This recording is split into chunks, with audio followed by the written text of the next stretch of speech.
এই জায়গায়, ওই জায়গায় স্টুডেন্টদের বলতেছে পরীক্ষা দিতেই হবে। কেন পরীক্ষা দিতে হবে? বন্যার মধ্যে কত স্টুডেন্ট আসতেও পারেন। আমাদের কোশ্চেন এই জায়গায় আমরা ফিজিক্স এক্সাম দিতেছি, আমরা নর্মালি প্রিপারেশন ভালো নিয়ে যাই, কোনো স্টুডেন্টই কোনো সময় খারাপ প্রিপারেশন নিয়ে যায় না।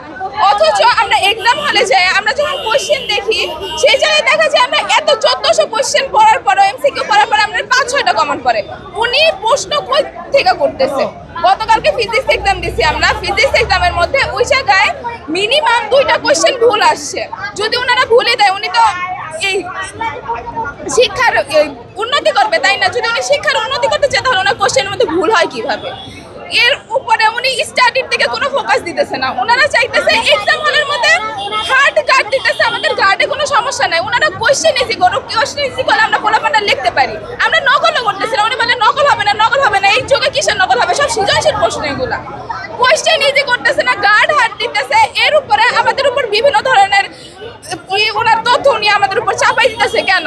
এর উপরে বন্যা হয়েছে এই জায়গায়, ওই জায়গায় স্টুডেন্টদের বলতেছে পরীক্ষা দিতেই হবে। কেন পরীক্ষা দিতে হবে? বন্যার মধ্যে কত স্টুডেন্ট আসতেও পারে না। আমার একটা ফ্রেন্ড এক্সাম দিতে পারে নাই, তার জন্য বন্যা থেকে আসতে পারে নাই। তাই তাহলে উনি কোন ধরনের শিক্ষা ব্যবস্থা নিতেছে? যা আমাদের ক্ষতি হইতেছে, আমাদের স্টেজ দিয়ে উনি কি স্টাডির উন্নতি করবে আমাদের?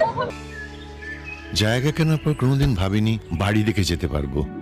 বাবা, তুমি করেছো জমি আর আমি করলাম বাড়ি, এখন থাকবে তোমার নাতি।